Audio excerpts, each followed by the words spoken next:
ਗੁਰੂ ਜੀ ਕਾ ਖਾਲਸਾ ਵਾਹਿਗੁਰੂ ਜੀ ਕੀ ਫਤਿਹ।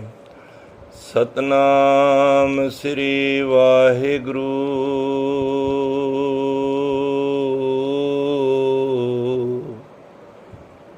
ਵਾਹਿਗੁਰੂ ਸਾਹਿਬ ਜੀਓ। ਇੱਕ ਓੰਕਾਰ ਸਤਨਾਮ ਕਰਤਾ ਪੁਰਖ ਨਿਰਭਉ ਨਿਰਵੈਰ ਅਕਾਲ ਮੂਰਤ ਅਜੂਨੀ ਸੈਭੰ ਗੁਰ ਪ੍ਰਸਾਦ।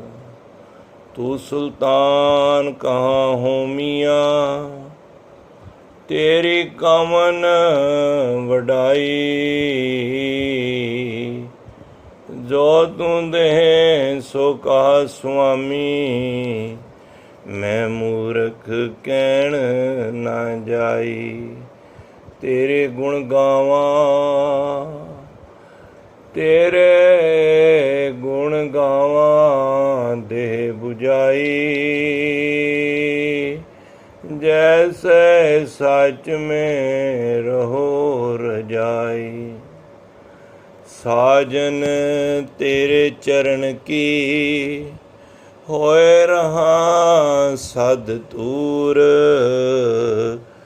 नानक शरण तुहारियां पेखों सदा जूर।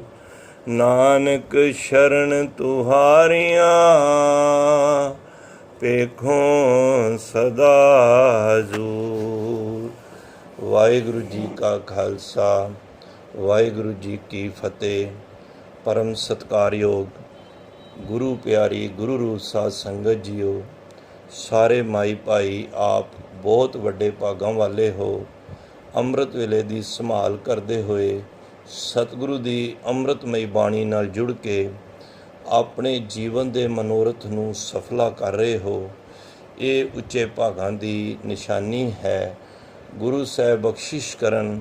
ਆਓ ਚੱਲ ਰਹੀ ਲੜੀਵਾਰ ਜੋ ਤਪ ਪ੍ਰਸਾਦ ਸਵਈਏ ਜਿਨ੍ਹਾਂ ਦੀ ਵਿਚਾਰ ਚੱਲ ਰਹੀ ਹੈ, 9ਵੇਂ ਸਵਈਏ ਦੀ ਅੱਜ ਅਸੀਂ ਵਿਚਾਰ ਮਿਲ ਬੈਠ ਕੇ ਸਾਂਝ ਕਰਨੀ ਹੈ। ਸਾਹਿਬ ਸ੍ਰੀ ਗੁਰੂ ਗੋਬਿੰਦ ਸਿੰਘ ਜੀ ਮਹਾਰਾਜ ਪਾਸੋਂ ਸ੍ਰੀ ਪੌਂਟਾ ਸਾਹਿਬ ਦੀ ਪਾਵਨ ਧਰਤੀ 'ਤੇ ਇਸ ਬਾਣੀ ਦਾ ਉਚਾਰਨ ਕੀਤਾ ਸੀ। ਆਓ ਹੁਣ ਅਸੀਂ 9ਵੇਂ ਪੌੜੀ ਨੂੰ ਅਸੀਂ ਵਿਚਾਰਨ ਦਾ ਯਤਨ ਕਰੀਏ। ਸਤਿਗੁਰੂ ਬਾਬਾ ਜੀ ਰਹਿਮਤ ਕਰਨ। ਅਗਮ ਅਗੋਚਰ ਸੱਚ ਸਾਹਿਬ ਮੇਰਾ ਨਾਨਕ ਬੋਲੇ ਬੁਲਾਇਆ ਤੇਰਾ। ਸਾਰੇ ਮਨ ਬਿਰਤੀ ਨੂੰ ਇਕਾਗਰ ਕਰੀਏ। ਜਿੱਥੇ ਸਰੀਰ ਦੀ ਹਾਜ਼ਰੀ ਲੱਗੀ ਹੈ ਗੁਰੂ ਬਖਸ਼ੀ ਦੇ ਸਦਕੇ, ਕਿੱਥੇ ਗੁਰੂ ਸਾਹਿਬ ਕਿਰਪਾ ਕਰਕੇ ਮਨ ਦੀ ਵੀ ਹਾਜ਼ਰੀ ਲਾ ਦੇਣ। ਆਓ ਰਸਨਾ ਨੂੰ ਪਵਿੱਤਰ ਕਰੋ। ਪਿਆਰ ਨਾਲ ਆਖੋ ਜੀ ਸਤਨਾਮ ਸ੍ਰੀ ਵਾਹਿਗੁਰੂ। ਕਾ ਭਇਓ ਜੋ ਦੋ ਲੋਚਨ ਮੂੰਦ ਕੈ ਬੈਠ ਰਿਓ ਬਕ ਧਿਆਨ ਲਗਾਇਓ। ਗੁਰੂ ਗੋਬਿੰਦ ਸਿੰਘ ਮਹਾਰਾਜ ਇਸ ਪੌੜੀ ਦੇ ਅੰਦਰ ਇਸ ਸਵਈਏ ਵਿੱਚ ਉਸ ਪਰਮਾਤਮਾ ਨੂੰ ਮਿਲਣ ਦਾ ਬੜਾ ਸੁਖੈਲਾ ਢੰਗ ਸਾਨੂੰ ਸਮਝਾ ਰਹੇ ਹਨ ਕਿ ਰੱਬ ਨੂੰ ਪਾਉਣ ਦਾ ਸਭ ਤੋਂ ਸੌਖਾ ਅਤੇ ਬੜਾ ਹੀ ਈਜ਼ੀ ਰਸਤਾ ਹੈ। ਉਹ ਵੇ ਪਰਮਾਤਮਾ ਦੇ ਨਾਲ ਪ੍ਰੇਮ ਅੱਖਰ। ਪ੍ਰੇਮ ਪਾ ਲਈਏ। ਜੋ 2.5 ਅੱਖਰ ਪ੍ਰੇਮ ਦੇ ਹਨ ਅਸੀਂ ਉਸ ਨੂੰ ਪਾ ਲਈਏ। ਪ੍ਰੇਮ ਦੇ ਰਾਹੀਂ ਅਸੀਂ ਪਰਮਾਤਮਾ ਨੂੰ ਪਾ ਸਕਣੇ ਹਾਂ। ਗੁਰੂ ਸਾਹਿਬ ਨੇ ਜਿੱਥੇ ਇਸ ਗੱਲ ਨੂੰ ਪ੍ਰੇਮ ਦੀ ਨੂੰ ਇਹ ਦੱਸਣ ਦਾ ਯਤਨ ਕੀਤਾ ਹੈ ਕਿ ਰੱਬ ਨੂੰ ਪਾਉਣ ਵਾਸਤੇ ਪ੍ਰੇਮ ਚਾਹੀਦਾ ਹੈ, ਉੱਥੇ ਜੋ ਉਸ ਵੇਲੇ ਜੋ ਕਮੀਆਂ ਸਨ, ਜੋ ਪਖੰਡਵਾਦ, ਜੋ ਕਰਮ ਕਾਂਡ ਸਨ, ਜੋ ਅੰਧ ਵਿਸ਼ਵਾਸ ਦੇ ਨਾਲ ਪਰਮਾਤਮਾ ਨੂੰ ਪਾਉਣ ਦਾ ਯਤਨ ਕਰ ਰਹੇ ਸਨ, ਉਹ 3 ਢੰਗਾਂ ਦਾ ਮਹਾਰਾਜ ਨੇ ਜ਼ਿਕਰ ਕੀਤਾ ਹੈ। ਸੋ ਪ੍ਰੇਮ ਪਾਣ, ਪ੍ਰੇਮ ਦੇ ਨਾਲ ਹੀ ਰੱਬ ਨੂੰ ਪਾਇਆ ਜਾ ਸਕਦਾ ਹੈ। ਤੇ ਹੁਣ ਮਹਾਰਾਜ ਇਸ ਅਰਮਤਾ ਦੇ ਵਿੱਚ ਕੀ ਕਹਿ ਰਹੇ ਨੇ, ਕਾਵਿਓ। ਦੇਖੋ ਮੈਂ ਅਕਸਰ ਬੇਨਤੀ ਕਰਨਾ, ਇੱਥੇ ਕਹਾ ਨਹੀਂ ਕਹਿਣਾ। ਇਹ ਗੁਰੂ ਮਹਾਰਾਜ ਬਾਲ ਅਵਸਥਾ ਵਿੱਚ ਜਦ ਬਿਹਾਰ ਵਿੱਚ ਰਹਿੰਦੇ ਸਨ, ਉਸ ਪਾਵਨ ਪਵਿੱਤਰ ਧਰਤੀ ਪਟਨਾ ਸਾਹਿਬ ਵਿੱਚ, ਤਾਂ ਮਹਾਰਾਜ ਦੀ ਬੋਲੀ ਦੇ ਵਿੱਚ ਕਿੱਥੇ ਬਿਹਾਰੀ ਲੈਂਗੁਏਜ ਵੀ ਸਾਨੂੰ ਦੇਖਣ ਵਿੱਚ ਆਉਂਦੀ ਹੈ। ਜੇ ਕਹਾਂ ਪੜ੍ਹਾਂਗੇ ਤੇ ਅੱਖਰ ਕਿਤੇ ਹੋਰ ਚਲਾ ਜਾਏਗਾ। ਕਹਾਂ ਇੱਥੇ ਹੈ ਕਾਵਿਓ, ਇਹਦਾ ਭਾਵ ਇਹ ਵੇ ਕੀ ਹੋਇਆ। ਤੇ ਜੇ ਕਹਾਂ ਪੜ੍ਹਾਂਗੇ ਤੇ ਕਾਂ ਹੋਇਆ, ਨਹੀਂ। ਇੱਥੇ ਜੋ ਸ਼ਬਦ ਦੇ ਅਰਥ ਸਾਨੂੰ ਕਲੀਅਰ ਹੋ ਰਹੇ ਨੇ ਕਿ ਕਾਵਿਓ ਕੀ ਹੋਇਆ। ਜੋ ਦੋ ਲੋਚਨ ਮੂੰਦ ਕੈ, ਜੇ ਕੋਈ ਜੋ ਦੋਨੋਂ ਲੋਚਨ ਅੱਖਾਂ ਮੂੰਦ ਕੇ, ਮਹਾਰਾਜ ਕਹਿੰਦੇ ਨੇ ਕੀ ਹੋਇਆ। ਕੋਈ ਵੀ ਦੋ ਅੱਖਾਂ ਆਪਣੀਆਂ ਦੋਨੋਂ ਬੰਦ ਕਰਕੇ ਬੈਠ ਰਹੇ ਹੋ, ਬੈਠਾ ਹੋਵੇ, ਬਕ ਧਿਆਨ ਲਗਾਇਓ। ਬਕ ਬਗਲਾ, ਕੋਈ ਬੈਠ ਕੇ ਧਿਆਨ ਲਗਾਇਆ ਹੋਵੇ ਕਿਸੇ ਨੇ ਬਗਲੇ ਵਰਗਾ, ਤੇ ਮਹਾਰਾਜ ਕਹਿੰਦੇ ਕੀ ਹੋਇਆ। ਦੇਖੋ ਇੱਥੇ ਗੁਰੂ ਸਾਹਿਬ ਧਿਆਨ ਲਗਾਉਣ ਵਾਲਿਆਂ ਦਾ ਖੰਡਨ ਨਹੀਂ ਕਰ ਰਹੇ। ਫਿਰ ਧਿਆਨ ਦੇਣਾ, ਗੁਰੂ ਸਾਹਿਬ ਸਾਨੂੰ ਇੱਥੇ ਇਹ ਸਮਝਾ ਰਹੇ ਨੇ ਕਿ ਜੇ ਧਰਮ ਦੀ ਦੁਨੀਆ ਦੇ ਵਿੱਚ ਤੂੰ ਬੈਠ ਕੇ ਸੰਗਤ ਵਿੱਚ ਅੱਖਾਂ ਬੰਦ ਕਰਕੇ ਬਿਰਤੀ ਜੋੜ ਕੇ ਬੈਠਾ ਹੈ, ਪਰ ਅੰਦਰ ਤੇਰੇ ਵਿਕਾਰਾਂ ਦੀ ਬਿਰਤੀ ਚੱਲ ਰਹੀ ਹੈ, ਤੇ ਕੀ ਹੋਇਆ ਫਿਰ ਉਹ ਅੱਖਾਂ ਬੰਦ ਕਰਨ ਦਾ ਕੀ ਲਾਭ ਹੋਇਆ। ਜਿਸ ਤਰ੍ਹਾਂ ਬਗਲਾ ਹੁੰਦਾ ਹੈ ਨਾ, ਉਦਾਹਰਨ ਦੇਖੋ ਬਗਲੇ ਦੀ ਦਿੱਤੀ ਹੈ। ਬਗਲਾ ਬਿਲਕੁਲ ਹੰਸ ਵਰਗਾ ਹੁੰਦਾ ਹੈ, ਉਹਦਾ ਵੀ ਰੰਗ ਚਿੱਟਾ ਹੈ, ਇਹਦਾ ਵੀ ਚਿੱਟਾ ਹੈ। ਬਗਲਾ ਵੀ ਸਮੁੰਦਰਾਂ ਦੇ ਨਦੀਆਂ ਦੇ ਕਿਨਾਰੇ ਹੁੰਦਾ ਹੈ, ਬਗਲਾ ਵੀ ਉੱਥੇ ਹੁੰਦਾ ਹੈ, ਹੰਸ ਵੀ ਉੱਥੇ ਹੀ ਹੁੰਦਾ ਹੈ। ਪਰ ਹੰਸ ਔਰ ਬਗਲੇ ਵਿੱਚ ਇਹ ਫਰਕ ਹੈ, ਦੋਨਾਂ ਦੇ ਖਾਣੇ ਦੇ ਵਿੱਚ ਫਰਕ ਹੈ, ਦੋਨਾਂ ਦੀ ਸੋਚ ਵਿੱਚ ਫਰਕ ਹੈ। ਜਿਸ ਤਰ੍ਹਾਂ ਇੱਕ ਗੁਰਮੁਖ ਤੇ ਮਨਮੁਖ ਦੀ ਸੋਚ ਵਿੱਚ ਫਰਕ ਹੈ। ਗੁਰਮੁਖ ਹੰਸ ਨੇ ਤੇ ਮਨਮੁਖ ਬਗਲੇ ਨੇ, ਉਹ ਸੰਸਾਰ ਨੂੰ ਲੁੱਟ ਰਹੇ ਨੇ ਆਪਣੀ ਧਾਰਮਿਕ ਕਿਰਿਆਵਾਂ ਦਿਖਾ ਕੇ। ਤੇ ਗੁਰੂ ਸਾਹਿਬ ਕਹਿੰਦੇ ਨੇ ਬਗਲਾ ਵੀ ਇਸੇ ਤਰ੍ਹਾਂ ਨਦੀ ਦੇ ਕਿਨਾਰੇ ਇੱਕ ਟੰਗ ਤੇ ਖਲੋ ਕੇ ਅੱਖਾਂ ਬੰਦ ਕਰਕੇ ਇਸ ਤਰ੍ਹਾਂ ਖੜਾ ਹੁੰਦਾ ਹੈ ਕਿ ਪਤਾ ਨਹੀਂ ਕਿਸ ਤਰ੍ਹਾਂ ਪਰਮਾਤਮਾ ਦੇ ਨਾਲ ਜੁੜਿਆ ਹੋਇਆ ਹੈ। ਤੇ ਭਰਮ ਦੇ ਵਿੱਚ ਪਈ ਹੋਈ ਮੱਛੀ, ਉਹ ਵਿਚਾਰੀ ਭੋਲੀ, ਉਹਨੂੰ ਨਹੀਂ ਸਮਝ ਆਉਂਦੀ ਕਿ ਉਹ ਸਮਝਦੀ ਹੈ ਕੋਈ ਸਾਧ ਹੈ, ਕੋਈ ਵੱਡਾ ਮਹਾਂਪੁਰਖ ਹੈ ਜਿਹੜਾ ਇੱਕ ਅੱਖਾਂ ਬੰਦ ਕਰਕੇ ਦੋਨੋਂ ਇੱਕ ਟੰਗ ਤੇ ਕੋਈ ਪਰਮਾਤਮਾ ਦੀ ਭਗਤੀ ਕਰ ਰਿਹਾ ਹੈ, ਚਲੋ ਜਾ ਕੇ ਮੱਥਾ ਹੀ ਟੇਕ ਆਈਏ। ਤੇ ਉਹ ਭੋਲੀ ਮੱਛੀ ਨੂੰ ਇਤਨਾ ਨਹੀਂ ਪਤਾ ਹੁੰਦਾ, ਉਹ ਸਿਰਫ ਅੱਖਾਂ ਬੰਦ ਕਰਨ ਦਾ ਭਾਵ ਇਹ ਵੇ ਕਿ ਉਹਦਾ ਜਿਹੜਾ ਖਾਣਾ ਹੈ ਡੱਡੀਆਂ ਤੇ ਮੱਛੀਆਂ, ਹੋਰ ਗੰਦ ਬਲਾ ਖਾਣਾ ਹੈ, ਉਹਦੀ ਸੋਚ, ਉਹਦੀ ਅੱਖਾਂ ਬੰਦ ਕਰਨ ਦਾ ਭਾਵ ਇਹ ਵੇ। ਤੇ ਜਦ ਮੱਛੀ ਕੋਲ ਆ ਕੇ ਮੱਥਾ ਟੇਕਦੀ ਹੈ, ਉਸ ਨੂੰ ਮਿਲਦੀ ਹੈ, ਤੇ ਬਗਲਾ ਬਿਰਤੀ ਫਿਰ ਆਪਣੀ ਦਿਖਾਉਂਦਾ ਹੈ, ਉਸ ਮੱਛੀ ਨੂੰ ਚਪੜ ਲੈਂਦਾ ਹੈ।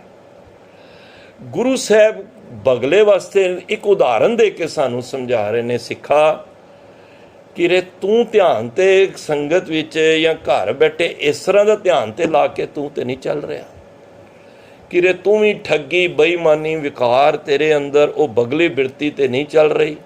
ਅੱਖਾਂ ਬੰਦ ਕਰਕੇ ਪਰਮਾਤਮਾ ਨੂੰ ਜਪਣ ਦੀ ਮਹਾਰਾਜ ਨਿੰਦਾ ਨਹੀਂ ਕਰ ਰਹੇ।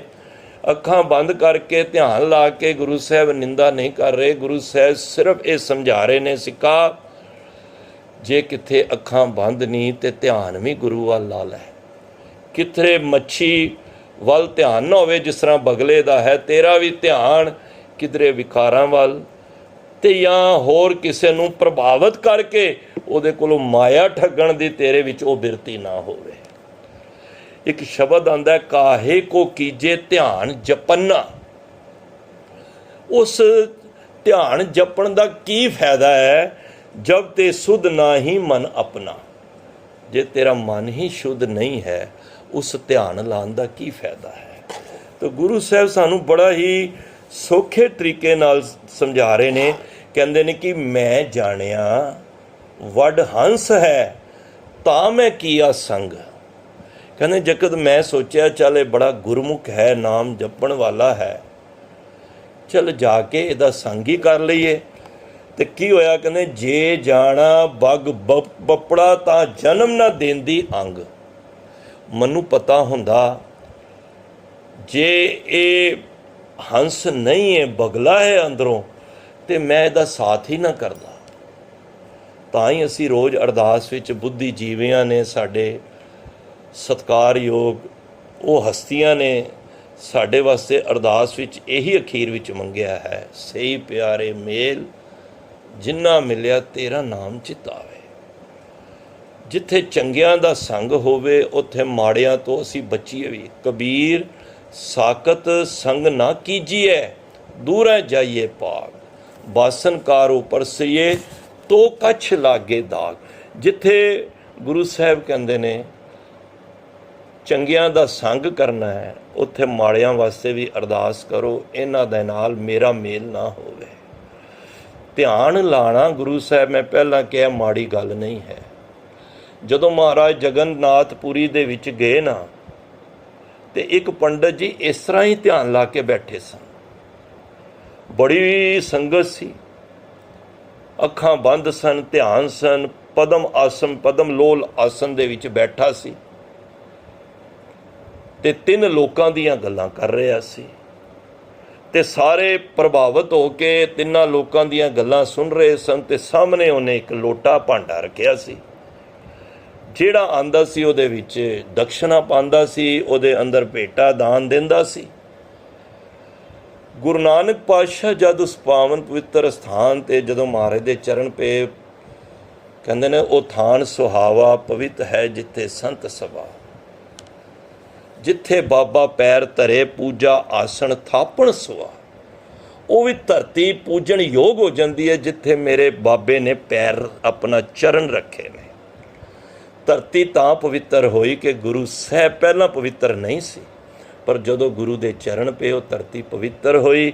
ਮਰਦਾਨਾ ਕਹਿੰਦਾ ਮਹਾਰਾਜ ਇਹ ਕੋਈ ਪਹੁੰਚਿਆ ਹੋਇਆ ਬਾਹਮਣ ਲੱਗ ਰਹੇ ਹਨ ਜਿਹੜੇ ਇਤਨੀ 3 ਲੋਕਾਂ ਦੀਆਂ ਗੱਲ ਕਰ ਰਹੇ ਨੇ। ਮਹਾਰਾਜ ਮੁਸਕਰਾ ਪਏ। ਮਹਾਰਾਜ ਕਹਿੰਦੇ ਨੇ ਕੋਈ 3 ਲੋਕਾਂ ਦੀਆਂ ਗੱਲਾਂ ਨਹੀਂ ਕਰ ਰਿਹਾ, ਇਹਨੂੰ ਤੇ ਇਹੀ ਇਸ ਧਰਤੀ ਦਾ ਨਹੀਂ ਪਤਾ ਤੇ 3 ਲੋਕਾਂ ਦਾ ਕਿੱਥੋਂ ਪਤਾ ਹੋਏਗਾ। ਮਹਾਰਾਜ ਨੇ ਕਿਹਾ ਮਰਦਾਨਿਆ ਇਹਦਾ ਭਾਂਡਾ, ਇਹਦਾ ਲੋਟਾ ਚੁੱਕ ਕੇ ਨਾ ਮਾਇਆ ਦਾ ਪਿੱਛੇ ਰੱਖ ਦੇ। ਹੁਕਮ ਅਨੁਸਾਰ ਮਹਾਰਾਜ ਦੇ ਪਿੱਛੇ ਰੱਖ ਦਿੱਤਾ ਤੇ ਅੱਖਾਂ ਬੰਦ ਸਨ। ਵੇਖਿਆ ਕਿ ਆਵਾਜ਼ ਨਹੀਂ ਆ ਰਹੀ। ਜਿਹੜਾ ਥੋੜ੍ਹੀ ਸਮੇਂ ਬਾਅਦ ਕੋਈ ਮਾਇਆ ਭੇਟਾ ਕਰਦਾ ਸੀ, ਸਿੱਕਾ ਰੱਖਦਾ ਸੀ। ਇੱਕਦਮ ਅੱਖਾਂ ਖੁੱਲੀਆਂ ਤੇ ਵੇਖਿਆ ਗੁਰੂ ਨਾਨਕ ਪਾਤਸ਼ਾਹ ਸਾਹਮਣੇ ਬੈਠੇ ਨੇ ਤੇ ਲੋਟਾ ਨਹੀਂ ਹੈ। ਪੁੱਛਣ ਲੱਗਾ ਮੇਰਾ ਲੋਟਾ ਕਿੱਥੇ? ਮਹਾਰਾਜ ਕਹਿੰਦੇ ਨੇ ਇਹ ਭਲਿਆ ਪੁਰਖਾ, ਹੁਣੇ ਤੂੰ 3 ਲੋਕਾਂ ਦੀਆਂ ਗੱਲਾਂ ਕਰ ਰਹੇ ਹੈ ਤੇ ਤੈਨੂੰ ਲੋਟਾ ਨਹੀਂ ਪਤਾ ਕਿੱਥੇ ਪਿਆ। ਉਸ ਵੇਲੇ ਮਹਾਰਾਜ ਨੇ ਉਸ ਜਗਨਨਾਥਪੁਰੀ ਦੇ ਜਿੱਥੇ ਆਰਤੀ ਉਚਾਰੀ ਉੱਥੇ ਸ਼ਬਦ ਵੀ ਉਚਾਰਿਆ, ਆਂਟ ਸੇਤੀ ਨਾਕ ਪਕੜੇ ਸੂਝਤੇ 3 ਲੋ, ਮਗਰ ਪਾਛੇ ਕੱਛ ਨਾ ਸੂਝਈ ਇਹ ਪਦਮ ਲੋ। ਆਂਟ ਹੁੰਦਾ ਹੈ ਇਹ ਅੰਗੂਠਾ। ਆਂਟ ਸੇਤੀ ਹੱਥ ਦੇ ਨਾਲ ਜਦੋਂ ਬੰਦਾ ਕੋਈ ਆਸਨ ਕਰਦਾ ਹੈ ਨਾ, ਲੋਮ ਵਿਲੋਮ ਕਰਦਾ ਹੈ, ਤੇ ਉਸ ਵੇਲੇ ਆਂਟ ਸੇਤੀ ਨਾਕ ਪਕੜੇ, ਨੱਕ ਪਕੜ ਕੇ ਤੇ 3 ਲੋਕਾਂ ਦੀਆਂ ਗੱਲਾਂ ਕਰਦਾ ਹੈ, ਮਗਰ ਪਾਛੇ ਕੱਛੂ ਨਾ ਸੂਝੇ। ਮਹਾਰਾਜ ਕਹਿੰਦੇ ਨੇ ਪਿੱਛੇ ਪਿਆ ਭਾਂਡਾ ਤੈਨੂੰ ਨਜ਼ਰ ਨਹੀਂ ਆ ਰਿਹਾ। ਸੂਝ ਤੇ 3 ਲੋ, 3 ਲੋਹਾਂ ਦੀ ਗੱਲ ਕਰ ਰਹੇ ਆ ਜਿਹੜੇ ਤੈਨੂੰ ਇਤਨਾ ਹੀ ਨਹੀਂ ਪਤਾ ਕਿ ਆਂਟ ਸੇਤੀ ਨਾਕ ਪਕੜੇ ਸੂਝ ਤੇ 3 ਲੋ, ਮਗਰ ਪਾਛੇ ਕੱਛੂ ਨਾ ਸੂਝੇ ਇਹ ਪਦਮ ਲੋ। ਇਹ ਜਿਹੜੇ ਪਦਮ ਆਸਨ ਵਿੱਚ ਬੈਠਾ ਹੈ ਇਹ ਦੁਨੀਆ ਨੂੰ ਨਾ ਪਰਮਾ। ਜੇ ਧਿਆਨ ਹੀ ਨਹੀਂ ਹੈ ਤੇਰਾ ਤੇ ਫਿਰ ਸਮਝ ਲੈ ਕਾਭਿਓ ਜੋ ਦੋ ਲੋਚਨ ਮੂੰਦ ਕੇ ਬੈਠ ਰਿਓ ਬਕ ਧਿਆਨ ਲਗਾਇਓ। ਕੀ ਹੋਇਆ ਜੇ ਧਿਆਨ ਲਾ ਕੇ ਬੈਠਾ ਹੈ, ਪਰ ਕੋਸ਼ਿਸ਼ ਕਰੋ ਸੱਚੇ ਮਨ ਨਾਲ ਬੈਠੋ। ਮੈਂ ਅਕਸਰ ਬੇਨਤੀ ਕਰਨਾ, ਅਰਦਾਸ ਵਿੱਚ ਵੀ ਅਸੀਂ ਕਹਿੰਦੇ ਹਾਂ, ਗੁਰੂ ਸਾਹਿਬ ਬੜੀਆਂ ਗਲਤੀਆਂ ਹੋਈਆਂ ਨੇ, ਮਨ ਦੀਆਂ ਗੈਰ ਹਾਜ਼ਰੀਆਂ ਹੋਈਆਂ ਨੇ, ਬਾਣੀ ਪੜ੍ਹਦੇ ਹਾਂ, ਗੁਰੂ ਮਹਾਰਾਜ ਕਿਰਪਾ ਕਰੋ ਸਾਡਾ ਧਿਆਨ ਬਾਣੀ ਦੇ ਵਿੱਚ ਲੱਗ ਜਾਏ। ਸਰੀਰ ਲੱਗਿਆ ਹੈ ਪਰ ਉਸ ਪਰਮਾਤਮਾ ਦੇ ਦਰ ਮਨ ਦੀ ਹਾਜ਼ਰੀ ਲੱਗਣੀ ਹੈ। ਤੇ ਗੁਰੂ ਸਾਹਿਬ ਪਤਾ ਉੱਥੇ ਕੀ ਕਹਿੰਦੇ ਨੇ, ਇੱਕ ਬੜੀ ਸੁੰਦਰ ਉਦਾਹਰਨ ਦਿੰਦੇ ਨੇ। ਕਹਿੰਦੇ ਨੇ ਜਿਹੜੀ ਕੱਛੂ ਕੁੰਮੀ ਹੁੰਦੀ ਹੈ ਨਾ, ਉਹ ਸਮੁੰਦਰ ਵਿੱਚ ਰਹਿੰਦੀ ਹੈ, ਧਿਆਨ ਦੀ ਗੱਲ ਹੈ। ਔਰ ਜਦੋਂ ਉਸਨੇ ਬੱਚੇ ਦੇਣੇ ਹੁੰਦੇ ਨੇ ਨਾ, ਆਂਡੇ, ਉਹ ਬਾਹਰ ਰਤੀਲੇ ਰੇਤ ਦੇ ਵਿੱਚ ਚਲੀ ਜਾਂਦੀ ਹੈ, ਉੱਥੇ ਜਾ ਕੇ ਆਂਡੇ ਦਿੰਦੀ ਹੈ। ਹੁਣ ਆਂਡੇ ਦੇ ਕੇ ਆਪ ਫਿਰ ਸਮੁੰਦਰ ਪਾਣੀ ਵਿੱਚ ਚਲੀ ਜਾਂਦੀ ਹੈ ਉਹ ਕੱਛੂ ਕੁੰਮੀ। ਪਰ ਉਹਦਾ ਧਿਆਨ ਜਿਹੜਾ ਹੁੰਦਾ ਨਾ ਆਪਣੇ ਬੱਚੇ ਵੱਲ ਹੁੰਦਾ ਹੈ। ਤੇ ਮਹਾਰਾਜ ਕਹਿੰਦੇ ਨੇ, ਕੁੰਮੀ ਜਲ ਮਾਹੇ ਤਨ ਤਿਸ ਬਾਹਰ, ਪੰਖ ਖੀਰ ਤਿਨ ਨਾਹੀ। ਕਹਿੰਦੇ ਨੇ ਉਹਦਾ ਧਿਆਨ ਹੁੰਦਾ ਹੈ ਕਿ ਬੱਚਾ ਕਿਸ ਤਰ੍ਹਾਂ ਆਂਡੇ ਤੋਂ ਬਾਹਰ ਆਏਗਾ ਤੇ ਉਹਦੀ ਭੋਜਨ ਖੁਰਾਕ ਕਿਸ ਤਰ੍ਹਾਂ ਮਿਲੇਗੀ। ਕਿਉਂਕਿ ਬੱਚੇ ਕੋਲ ਖੰਭ ਨਹੀਂ ਨੇ, ਕੱਛੂ ਕੁੰਬੀ ਕੋਲ ਖੰਭ ਨਹੀਂ ਹੁੰਦੇ, ਪੰਖ ਨਹੀਂ ਹੁੰਦੇ, ਤੇ ਮੇਰੇ ਕੋਲ ਥਣ ਨਹੀਂ ਹੈ ਮੈਂ ਉਹਨਾਂ ਨਾਲ ਦੁੱਧ ਪਿਲਾ ਦਾਂ ਉਹਨਾਂ ਨੂੰ। ਤੇ ਉਹ ਕੀ ਕਰਦੀ ਹੈ ਕੱਛੂ ਕੁੰਮੀ, ਉਧਰ ਬੱਚੇ ਆਂਡਿਆਂ ਤੋਂ ਬਾਹਰ ਆਉਂਦੇ ਨੇ ਨਾ, ਉਹਦਾ ਧਿਆਨ ਜਿਹੜਾ ਹੁੰਦਾ ਨਾ ਆਪਣੇ ਬੱਚਿਆਂ ਵੱਲ ਹੁੰਦਾ ਹੈ। ਤੇ ਗੁਰੂ ਸਾਹਿਬ ਕਹਿੰਦੇ ਨੇ, ਪੂਰਨ ਪਰਮਾਨੰਦ ਮਨੋਹਰ ਸਮਝ ਦੇਖ ਮਨ ਮਾਹੀ। ਜਦੋਂ ਮਨੋਹਰ ਉਸ ਪ੍ਰਭੂ ਪਰਮਾਤਮਾ ਨੂੰ, ਪੂਰਨ ਪਰਮਾਨੰਦ ਨੂੰ, ਜਿਹਦੇ 'ਚ ਪਰਮ ਆਨੰਦ ਹੈ, ਉਹਨੂੰ ਜਦ ਧਿਆਨ ਰੱਖਦੀ ਹੈ ਨਾ, ਉਹਦੇ ਧਿਆਨ ਦੇ ਵਿੱਚ ਜਿਹੜੀ ਉਹ ਖੁਰਾਕ ਖਾਂਦੀ ਹੈ ਨਾ, ਉਹ ਬੱਚਿਆਂ ਨੂੰ ਮਿਲ ਜਾਂਦੀ ਹੈ। ਜਿਸ ਤਰ੍ਹਾਂ ਰਹਿਰਾਜ ਸਾਹਿਬ ਵਿੱਚ ਪੜ੍ਹੀਦਾ ਨਾ, ਊਡੇ ਉਡਾਵੇ ਸਹਿ ਕੋਸਾ ਤੇ ਪਾਛੇ ਬਚਰੇ ਛਰਿਆ, ਤਿਨ ਕਵਣ ਖਲਾਵੇ ਕਵਣ ਚੁਗਾਵੇ ਮਨ ਮੇ ਸਿਮਰਨ ਕਰਿਆ। ਇੱਥੋਂ ਪਤਾ ਲੱਗਦਾ ਗੁਰੂ ਸਾਹਿਬ ਧਿਆਨ ਦੀ ਗੱਲ ਕਰ ਰਹੇ ਨੇ। ਜੇ ਸਾਡਾ ਸੱਚਾ ਧਿਆਨ ਹੋਏਗਾ, ਇੱਕ ਮਾਂ ਦੀ ਸੋਚ ਮੰਡਲ ਵਿੱਚ ਅਗਰ ਖੁਰਾਕ ਖਾਂਦੀ ਹੈ ਤੇ ਉਹ ਬੱਚੇ ਨੂੰ ਕਿੰਨੀ ਦੂਰ ਮਿਲ ਜਾਂਦੀ ਹੈ। ਤੇ ਸਿੱਖਾ, ਜੇ ਤੇਰੇ ਮਨ ਦੇ ਵਿੱਚ ਗੁਰੂ ਦੇ ਨਾਮ ਦਾ ਧਿਆਨ ਹੋਏਗਾ ਤੇ ਗੁਰੂ ਭਾਵੇਂ ਕਰੋੜਾਂ ਕੋਸਾਂ ਵੀ ਦੂਰ ਤੇਰੇ ਤੋਂ ਹੋਏਗਾ, ਉਹ ਤੇਰੇ ਕੋਲ ਆ ਕੇ ਤੈਨੂੰ ਮਿਲ ਜਾਏਗਾ। ਚਰਨ ਸਰਨ ਗੁਰ ਏਕ ਪੈਂਡਾ ਜਾਏ ਚੱਲ, ਸਤਿਗੁਰ ਕੋਟ ਪੈਂਡਾ ਆਗੇ ਹੋਏ ਲੇਤ ਹੈ। ਗੁਰੂ ਤੇ ਫਿਰ ਅੱਗੇ ਹੋ ਕੇ ਲੈਣ ਆਏਗਾ, ਕਿਉਂਕਿ ਤੇਰੇ ਧਿਆਨ, ਤੇਰੇ ਸੋਚ ਮੰਡਲ, ਤੇਰੇ ਅੰਤਰ ਆਤਮੇ ਦੇ ਵਿੱਚ ਰੱਬ ਜੇ ਵਸ ਗਿਆ ਤੇ ਤੈਨੂੰ ਰੱਬ ਨੂੰ ਲੱਭਣਾ ਨਹੀਂ ਪਏਗਾ, ਲੱਭ ਤੇਰੇ ਕੋਲ ਚੱਲ ਕੇ ਆਏਗਾ। ਜਿਸ ਤਰ੍ਹਾਂ ਉਹ ਬੱਚੇ ਨੂੰ ਖੁਰਾਕ ਮਿਲੀ ਹੈ ਉਸ ਮਾਂ ਦੇ ਧਿਆਨ ਦੇ ਨਾਲ, ਉਸੇ ਤਰ੍ਹਾਂ ਤੂੰ ਵੀ ਜੇ ਧਿਆਨ ਕਰੇਗਾ ਤੇ ਤੇਰੀ ਵੀ ਪਰਮਾਤਮਾ ਦੇ ਨਾਲ ਲਿਵ ਲੱਗ ਜਾਏਗੀ।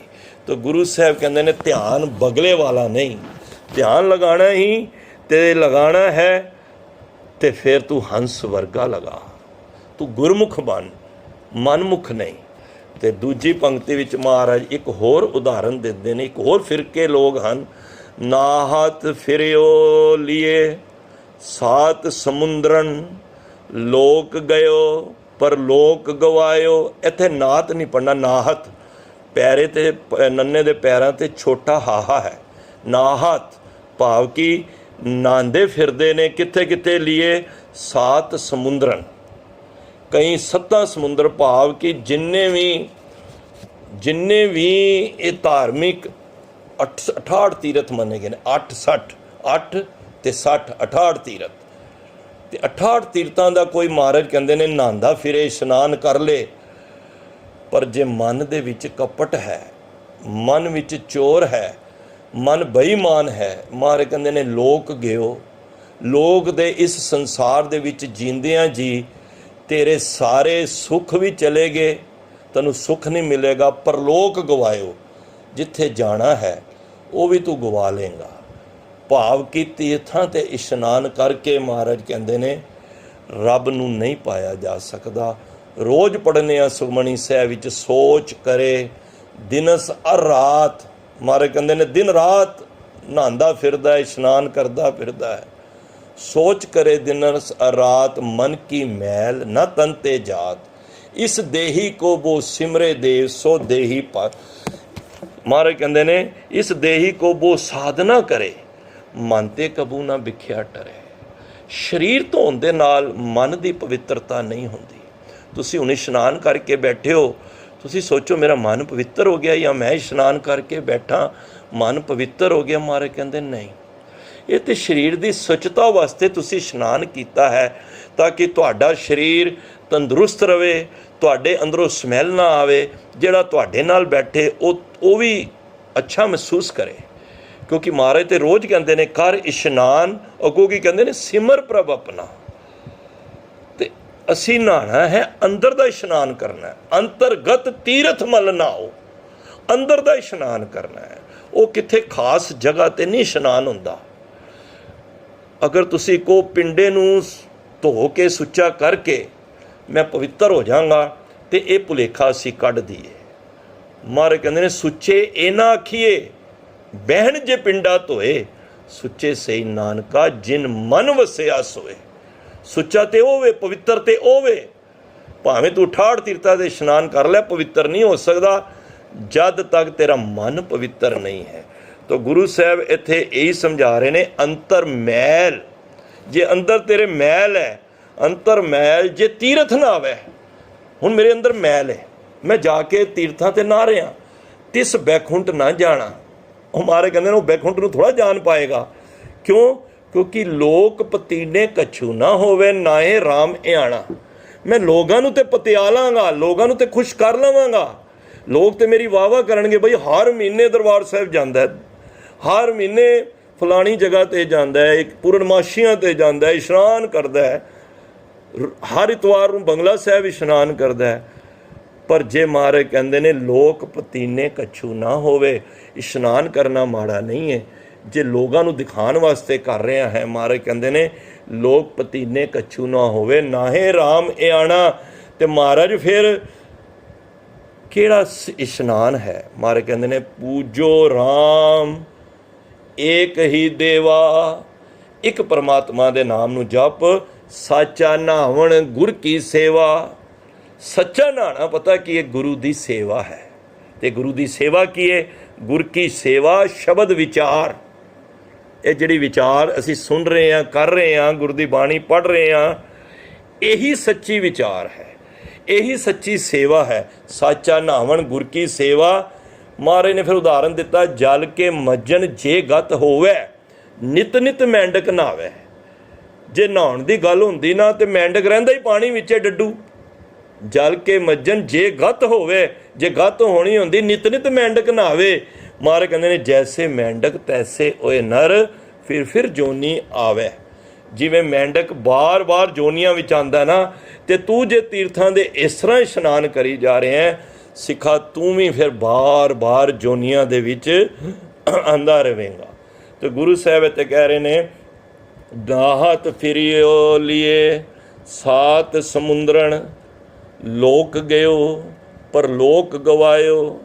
ਤੁਸੀਂ ਇਸ਼ਨਾਨ ਕਰ ਕਰਕੇ ਲੋਕ ਵੀ ਗਵਾ ਲਿਆ ਤੇ ਪਰਲੋਕ ਵੀ ਗਵਾ ਲਿਆ। ਅੱਖਾਂ ਬੰਦ ਕਰਕੇ ਧਿਆਨ ਨਹੀਂ ਜੋੜਿਆ ਤਾਂ ਵੀ ਅਸੀਂ ਇਸ ਨੂੰ ਗਵਾ ਲਿਆ। ਹੁਣ ਤੀਜੀ ਉਦਾਹਰਨ ਮਹਾਰਾਜ ਦੇ ਰਹੇ ਨੇ, ਬਾਸ ਕੀਓ ਬਿਖਿਆਨ ਸੋ ਬੈਠ ਕੇ, ਐਸੇ ਹੀ ਐਸੇ ਸੋ ਬੈਸ ਬਿਤਾਇਓ। ਬਾਸ ਹੁੰਦਾ ਨਿਵਾਸ ਸਾਡਾ, ਕਿੱਥੇ ਠਹਿਰਾਵ ਹੈ।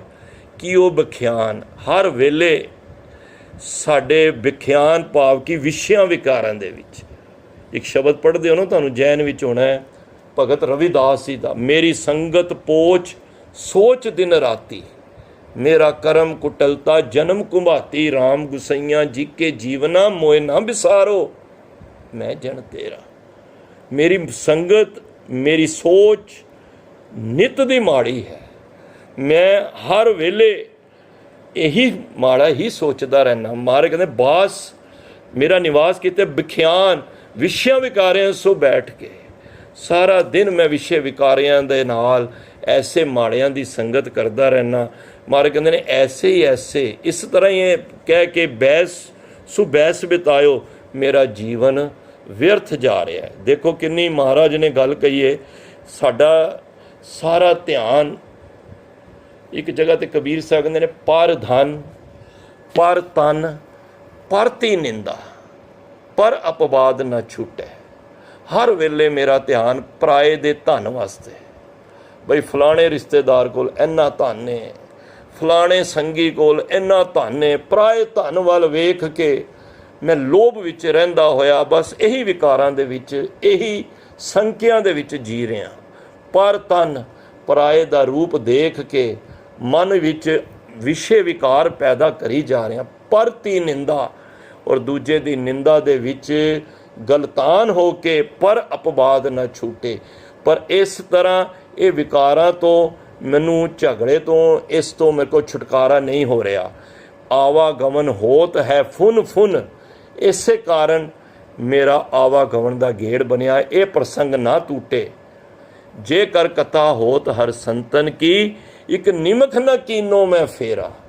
ਜਿੱਥੇ ਤੇ ਪਰਮਾਤਮਾ ਦੀ, ਰੱਬ ਦੀ ਕਥਾ ਗੱਲਾਂ ਹੁੰਦੀਆਂ ਸੀ, ਉੱਥੇ ਤੇ ਮੈਂ ਨਿਮਕ ਪਲ ਵੀ ਨਹੀਂ ਬੈਠਿਆ। ਤੇ ਜਿੱਥੇ ਹੋ ਰਹੀ ਸੀ ਲੰਪੜ ਚੋਰ ਦੂਤ ਮਤਵਾਰੇ, ਇਨ ਸੰਗ ਸਦਾ ਬਸੇਰਾ। ਜਿੱਥੇ ਚੋਰੀਆਂ, ਮਾੜੀਆਂ ਗੱਲਾਂ ਔਰ ਮਾੜੇ ਬੰਦਿਆਂ ਨਾਲ, ਮਾੜੀ ਸੋਚ ਵਾਲੇ ਬੰਦਿਆਂ ਦੇ ਨਾਲ ਮੈਂ ਆਪਣਾ ਸੰਗ ਉੱਥੇ ਬਸੇਰਾ ਪਾ ਲਿਆ, ਜਿਹਦੇ ਕਰਕੇ ਕੀ ਹੋਇਆ, ਮੇਰਾ ਜੀਵਨ ਖਰਾਬ ਹੋ ਗਿਆ। ਇੱਕ ਹੋਰ ਸ਼ਬਦ ਕਈ ਵਾਰੀ ਤੁਸੀਂ ਹੁਕਮਨਾਮੇ ਵਿੱਚ ਆਉਂਦਾ ਹੈ। ਮਹਾਰਾਜ ਕਹਿੰਦੇ ਨੇ, ਬਸੰਤ ਸਵਰਗ ਲੋਕੈ ਜਿਤ ਤੇ ਪ੍ਰਿਥਵੀ ਨਵ ਖੰਡਣੈ।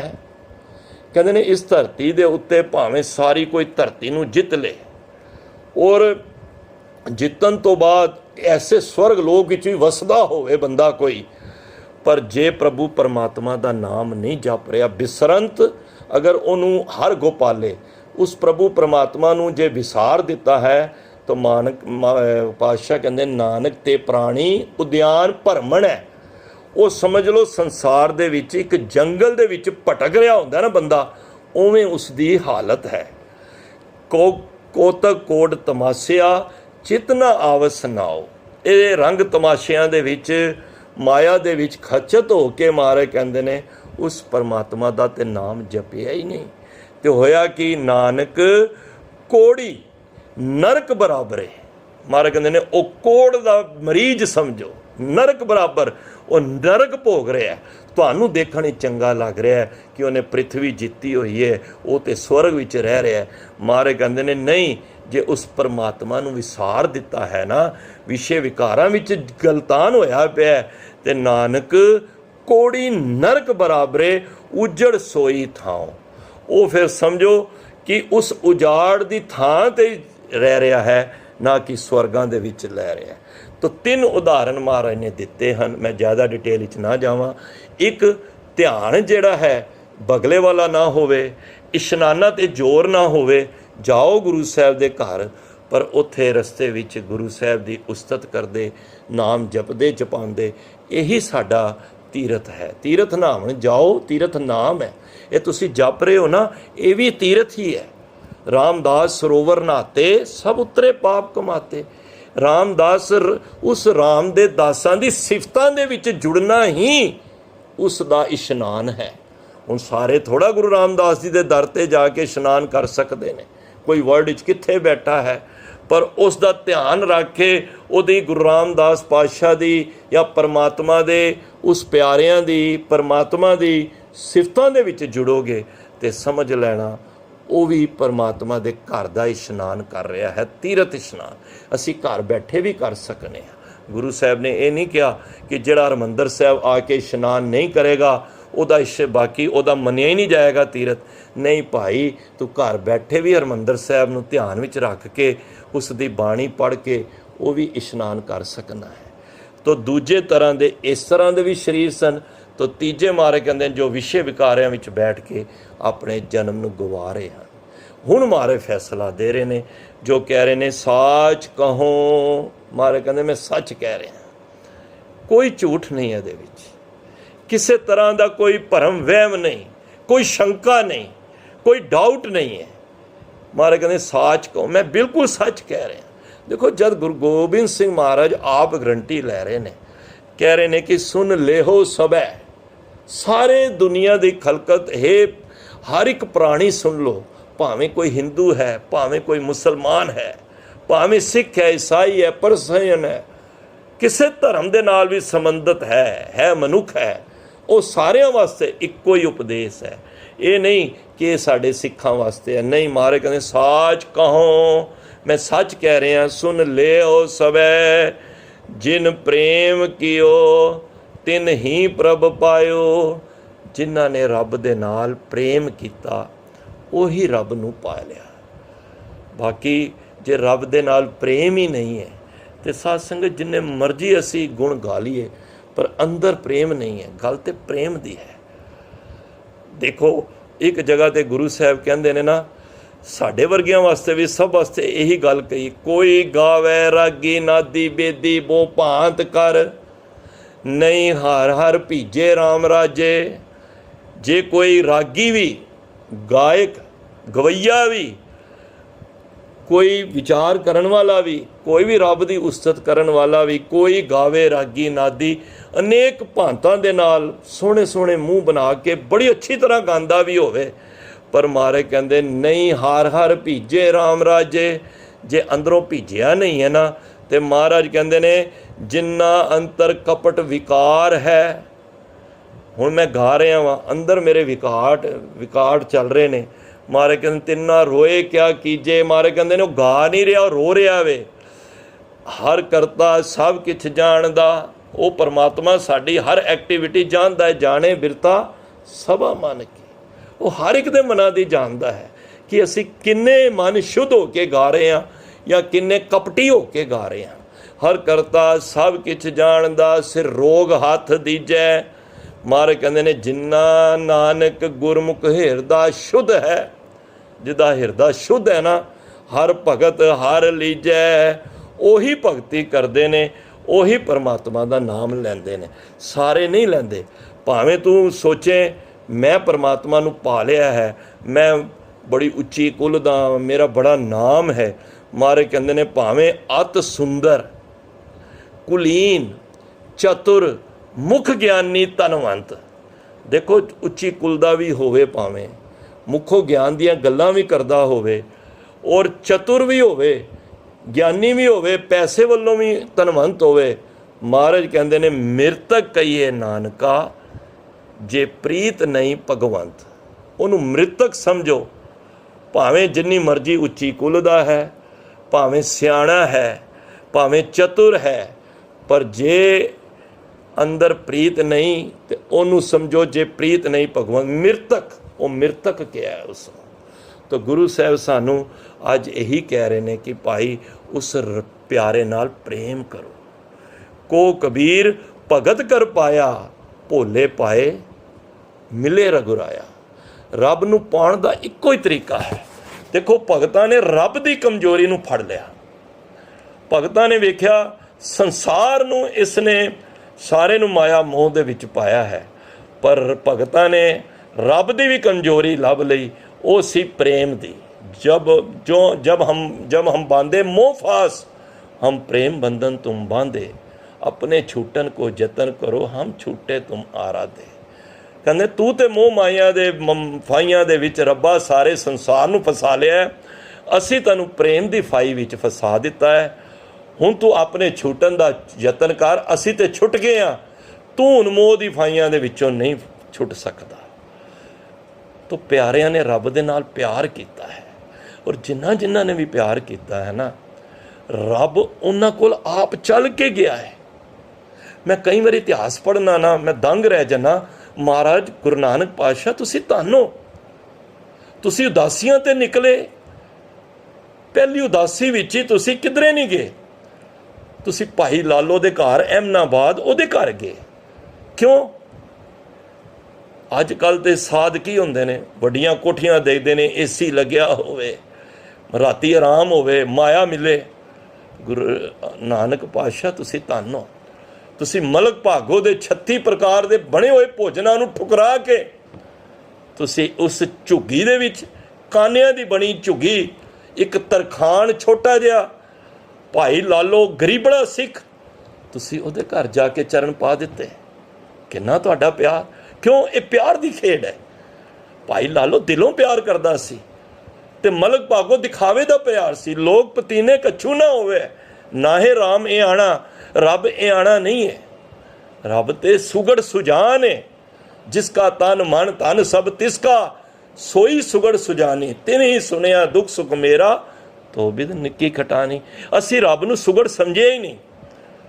ਅਸੀਂ ਸਮਝਿਆ ਅਸੀਂ ਦੁਨੀਆ ਨੂੰ ਬਿਜ਼ਨਸ, ਜਿਸ ਤਰ੍ਹਾਂ ਅਸੀਂ ਚਲਾਕੀਆਂ ਨਾਲ ਲੋਕਾਂ ਨੂੰ ਬੇਵਕੂਫ ਪਾਗਲ ਬਣਾ ਕੇ ਅਸੀਂ ਮਾਇਆ ਜਿੱਤ ਲਈਏ, ਇਸੇ ਤਰ੍ਹਾਂ ਇਹ ਪਖੰਡ ਕਰਕੇ ਅਸੀਂ ਰੱਬ ਨੂੰ ਪਾ ਲਾਂਗੇ। ਇਹ ਭੁਲੇਖਾ ਹੈ।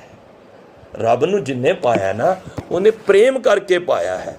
ਦੇਖੋ, ਇੱਕ ਮੈਂ ਛੋਟਾ ਜਿਹਾ ਸ਼ਬਦ ਮੈਂ ਤੁਹਾਡੇ ਨਾਲ ਸਾਂਝ ਕਰਾਂ, ਤੁਹਾਨੂੰ ਹੋਏਗਾ। ਜਦੋਂ ਹਸਨਾਪੁਰ ਕਿਸ਼ਨ ਜੀ ਮਿਲਣਗੇ ਤੇ ਬੁਲਾਇਆ ਕਿੰਨੇ ਸੀ? ਦੁਰਯੋਧਨ ਨੇ। ਤੇ ਚਲੇ ਕਿਹਦੇ ਘਰ ਗਏ? ਚਲੇ ਇੱਕ ਗਰੀਬ ਬਿੱਦਰ ਦੇ ਘਰ ਚਲੇ ਗਏ ਨਾ। ਦਾਸੀ ਦਾ ਪੁੱਤਰ ਸੀ, ਕਿੰਨਾ ਕੁ ਸੌਖਾ ਸੀ, ਕੁਛ ਵੀ ਨਹੀਂ ਸੀ। ਹੁਣ ਉਹ ਦੁਰਯੋਧਨ ਤਿਆਰੀ ਕਰਕੇ ਬੈਠਾ ਹੈ ਤੇ ਇਧਰੋਂ ਕਿਸ਼ਨ ਮਹਾਰਾਜ ਗਏ ਤੇ ਗਏ ਕਿਹਦੇ ਘਰ? ਬਿੱਦਰ ਦੇ ਘਰ। ਰਾਜਨ ਕੌਣ ਤੁਮਾਰੇ ਆਵੇ? हे राजन, तेरे घर कौन आएगा? ऐसो पाओ बिदर को देखियो। मैं बिदर दा प्यार देखिया, जिस तरह भाई लालो दा प्यार देखिया। वो गरीब मोह भाव है, वो गरीब मैनू चंगा लग्या।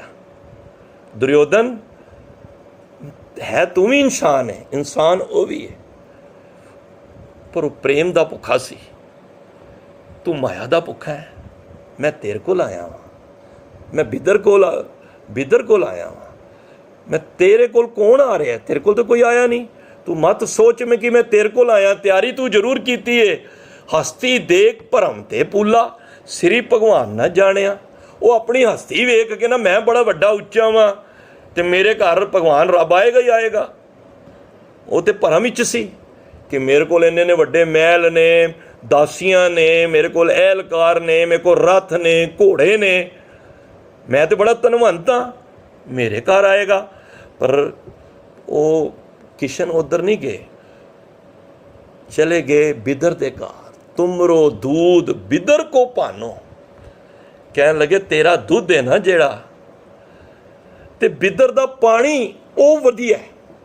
अमृत करके मैं मानिया, अमृत कर मैं मानिया। तू मैनू दुध पिलाना सी, ये पानी पिला रहा बिदर, पर ये पानी दे विच भी अमृत मैनू विचों नज़र आ रहा है। जिस तरह भाई लालो ओदी कोदरे दी रोटी दे विचों दुध आ रहा सी, ते मलक भागो दी रोटी विचों गरीबां दी जो बिल्कुल निहत्थे उन्हां दे खून चूस के ओदी रोटी दे विचों खून नह बह रहा सी। ते कहंदे ने खीन समान साग में पाया। ਉਹਦਾ ਜਿਹੜਾ ਕੜਿਆ ਹੋਇਆ ਸਾਗ ਸੀ ਨਾ, ਬਿੱਦਰ ਨੇ ਜਿਹੜੇ ਆਪਣੇ ਹੱਥੀਂ ਬਣਾਇਆ ਸੀ, ਉਹ ਤੇਰੇ ਦੁੱਧ ਵਰਗੀ ਖੀਰ ਤੋਂ ਵੀ ਬੜਾ ਮਿੱਠਾ ਸੀ। ਖੀਨ ਸਮਾਨ ਸਾਗ ਮੈਂ ਪਾਇਆ, ਗੁਣ ਗਾਵਤ ਰਹਿਣ ਬਿਹਾਣੀ। ਉਹ ਇਹ ਗੱਲ ਤੇ ਛਾੜੇ ਤੇ ਖਾਣ ਪੀਣ ਦੀਆਂ ਗੱਲਾਂ ਸੀ ਨਾ, ਜਿਹੜੀ ਮੈਂ ਉਹਦੇ ਨਾਲ ਰਾਤ ਬੈਠ ਕੇ ਉਸ ਪਰਮਾਤਮਾ ਦੇ ਗੁਣ ਗਾਏ ਨੇ ਨਾ, ਉਹ ਰਾਤ ਬੀਤੀਏ, ਉਹਦਾ ਮੈਂ ਜ਼ਿਕਰ ਨਹੀਂ ਕਰ ਸਕਦਾ। तू तो अपनियां गल्लां करनियां सी, तू अपने घर बार दिखाना सी। जिहड़ा सौखा बंदा हुंदा ना, कोई घर आवे ना, वो कहंदा ड्राइंग रूम है, ये मेरा बैडरूम है, ये फलाना है, ये मेरी बार है। पर जिहड़ा नाम जपण वाला हुंदा ना, वो कहंदा ये मेरा बाबा जी दा रूम है, इधर आओ, इत्थे बैठ के महापुरखो आए हो, एक पाठ जपजी साहिब दी हाज़री लाने, असीं गुण गाने हैं। ते कहंदे ने खीन समान साग मैं पाया, गुण गावत रैन बिहानी। मैं तो ਉਹਦੇ ਨਾਲ ਸਾਰੀ ਰਾਤ ਗੁਣ ਗਾਣ ਦੇ ਵਿੱਚ ਨਿਕਲ ਗਈ। ਜਿਸ ਤਰ੍ਹਾਂ ਉਹ ਸੁਨ ਪ੍ਰਤਾਪ ਕਬੀਰ ਦਾ ਦੂਜਾ ਸਿੱਖ ਹੋਇਆ ਸਹਿਣ ਨਾਈ, ਪ੍ਰੇਮ ਭਗਤ ਰਾਤੀ ਕਰੇ ਭਲਕੇ ਰਾਜ ਦੁਆਰੇ ਜਾਈ, ਆਏ ਸੰਤ ਪਰੋਣੇ ਕੀਰਤਨ ਹੋਆ ਰਹਿਣ ਸਬਾਈ। ਸਾਰੀ ਰਾਤ ਕੀਰਤਨ ਹੁੰਦਾ ਰਿਹਾ। ਭਗਤ ਲੋਕ ਜਦ ਵੀ ਤੁਹਾਡੇ ਘਰ ਆਣ, ਕੋਸ਼ਿਸ਼ ਕਰੋ ਦੁਨਿਆਵੀ ਗੱਲ ਘੱਟ ਕਰੋ ਤੇ ਉਹਨਾਂ ਨਾਲ ਵਿਚਾਰਾਂ ਦੀ ਸਾਂਝ ਕਰੋ ਔਰ ਬੈਠ ਕੇ ਉਸ ਪ੍ਰਭੂ ਪਰਮਾਤਮਾ ਦੇ ਗੁਣ ਗਾਓ। ਇਹ ਤੁਹਾਡੇ ਵਾਸਤੇ ਮੌਕਾ ਹੈ। ਇਹ ਸਾਨੂੰ ਦੇਖੋ ਗੁਰਬਾਣੀ ਦੇ ਵਿੱਚੋਂ ਚੀਜ਼ਾਂ ਮਿਲਦੀਆਂ ਨੇ, ਕੋਈ ਮੈਂ ਆਪਣੇ ਕੋਲੋਂ ਨਹੀਂ ਲਾ ਰਿਹਾ। ਤੇ ਲਾਸਟ 'ਚ ਕਹਿੰਦੇ ਨੇ ਕਬੀਰ ਸਾਹਿਬ ਦਾ ਸ਼ਬਦ ਹੈ, ਕਬੀਰ ਕੋ ਠਾਕੁਰ ਅਨੰਦ ਬਿਨੋਦੀ। ਉਸ ਅਨੰਦ ਬਿਨੋਦੀ ਦੇ ਨਾਲ ਮੈਂ ਮੋਜ਼ ਦੇ ਵਾਲੇ ਮਾਲਕ ਦੇ ਨਾਲ ਜਾਤ ਨਾ ਕਾਹੂ ਕੀ ਮਾਨੀ। ਮੈਨੂੰ ਸਮਝ ਆ ਗਈ ਪਰਮਾਤਮਾ ਕਿਸੇ ਜਾਤ ਦਾ ਮੁਹਤਾਜ ਨਹੀਂ ਹੈ। ਮੈਂ ਤਾਂ ਐਵੇਂ ਸੋਚਦਾ ਸੀ ਮੈਂ ਨੀਵੀਂ ਜਾਤ ਦਾ ਵਾਂ ਤੇ ਮੇਰੇ ਮੈਨੂੰ ਰੱਬ ਨਹੀਂ ਮਿਲੇਗਾ। ਔਰ ਜਿਹੜੇ ਉੱਚੀ ਜਾਤਾਂ ਦੇ ਨੇ, ਅੱਜ ਜਿਹੜੇ ਭਗਤ ਕਬੀਰ ਦੇ ਵੇਲੇ ਉੱਚੀ ਜਾਤਾਂ ਦੇ ਸਨ ਨਾ, ਉਹਨਾਂ ਨੂੰ ਕੋਈ ਨਹੀਂ ਜਾਣਦਾ। उस वेले किहड़ा राजा सी कोई नहीं जानदा, पर जिहड़े नीवीं जात दे भगत कबीर जी जिन्हां नूं कोई नहीं पुछदा सी, नीवीं शुद्र सन, जिन्हां नूं बामण लोग विद्या नहीं पढ़ाउंदे सन, अपने नेड़े नहीं लगण जांदे सन, नीवीं जातां दे सन। पर कवल भगत कबीर जी कहते हैं, कबीर मेरी जात को सबको हसने हार, मेरी जात नूं सारे हसदे सन। कहते ने बलिहारी इस जात को जे जपियो सिरजनहार। कहते मैं तो उस जात तो बलिहार जाना जिन्हों मैं जप के उस सिरजनहार सिरजे हुए परमात्मा नूं पा लिया। तो जात का तो फिर गुरु साहब का कोई संबंध ही नहीं है। ये जात गोद असी अपने नामां दे नाल ना लगाइए, लगाना तो खालसा लगाओ, नहीं लाना तो ना लाओ, बट किसी नाम दे अपने नाम ओदा ना लाओ, ओदा उस परमात्मा का ही रहन दो।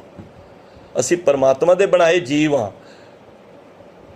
जो तू ब्राह्मणी ब्राह्मण जाया तो आन बाट काहे नहीं आया, तुम कत ब्राह्मण हम कत सूद हम कत लहू तुम कत दूध, को कबीर जो ब्रह्म विचारे सो ब्राह्मण कहिए ते हमारे। तेरे रगां दे विच केड़ा दुध है ते मेरे रगां विच दुध नहीं है, खून मेरे च भी है खून तेरे विच भी है। जात पात का गर्व ना कीजो, ओदा गर्व ना करो। रब ने आना है ना तो उन्हें जात पात नहीं देखनी, उन्हें तुहाडे अंदर दा प्यार देखना है।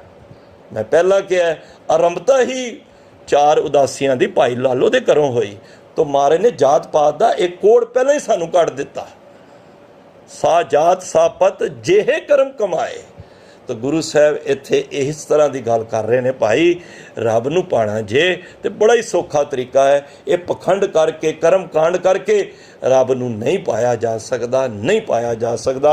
मारे किवें पाया जा सकता? मारे कहंदे ने साच कहो मैं सच कह रहा, सुन ले हो सबे सारा यूनीवर्स सुन लो। रब नूं पाना जे कोई औखा तरीका नहीं, मैं बड़ी सौखी गल कर जाना। मारे कहंदे ने साच कौन सुन ले हो सबे जिन प्रेम कियो तिन ही प्रभ पायो। 2 लाइनां विच महाराज ने रब की डेफिनेशन दस दी कि रब नूं पाण दा सौखा वो है प्रेम। किन्ने अखर ने प्रेम दे? 2.5 प्रेम। अगर ध्यान नाल सोचो ना, प्रेम पप्पे दे पैरां थले रा रहा है ना, प्रे प्रे मां अपनी मैं नूं परे कर देगा, प्रेम आ जाएगा। फिर वड्डी गल सुनो, प्रेम प्रेम तां आना है। हुण कोई पूछे प्रेम आएगा किवें? अपनी मैं नूं परे करना, मैं परे परे म अपनी मां नूं होमे नूं अपनी होंद नूं परे सुट दे। जब हम होते तब तू ना है, अब तू ही मैं ना है। हों मारांगे तो मैं दा जन्म तू दा जन्म होएगा। जब तक मेरी मेरी करे तब लग काज एक नहीं सरे। जब जब असी मैं करने आ ना, रब नहीं सानू जगह देता। जदों मैं मुक जाती है, जब मेरी मेरी मिट जाए तब प्रभ कार सवारे आए। जदों मैं मिटदी है तो रब आप कार सवारन आ जाता है। तो गुरु साहब ने यही समझाया है, भाई दुनिया के लोगों सारे सुन लो, किसी धर्म का भी होवे कोई भी बंदा, रब नूं पाना जे ते प्रेम गोबिंद भाव भगत का भुखा। वो तो भगती प्रेम का भुखा जे। रब नूं भी भुख लगी हुई है, रब भी चाहता है कोई मेरे नाल प्रेम करे, पर उहदे विच स्वार्थ ना होवे, उहदे विच एक निष्काम भावना होवे, ऐसा प्यार होवे कि रब नूं असी इस तरह ना ध्याईए कि इहदे तो असी बैनीफिट लैना है। कोई इंडस्ट्रीयल कोई MP कोई MLA को असी क्यों संबंध बनाने आ कि साडे काम निकलन, पर रब दे नाल ऐसा संबंध ना बना। वो तो रब ने तैनूं देना ही देना है। वो जद प्रेम बन जाएगा, जद प्यो पुत्र का प्रेम ही हो जाएगा, तो फिर रब का सब कुछ साडा आपे ही हो जाएगा। रब कहंदा तू मेरे नाल प्रेम पा। तो प्रेम दी फाइयां दे विच असी रब नूं जकड़ना है। जिस दिन प्रेम आ गया उस दिन असी रब तो दूर नहीं होवांगे ते रब साडे तो दूर नहीं होएगा। इतनी सेवा प्रवान करनी। बहुत बहुत संगत दा धन्नवाद।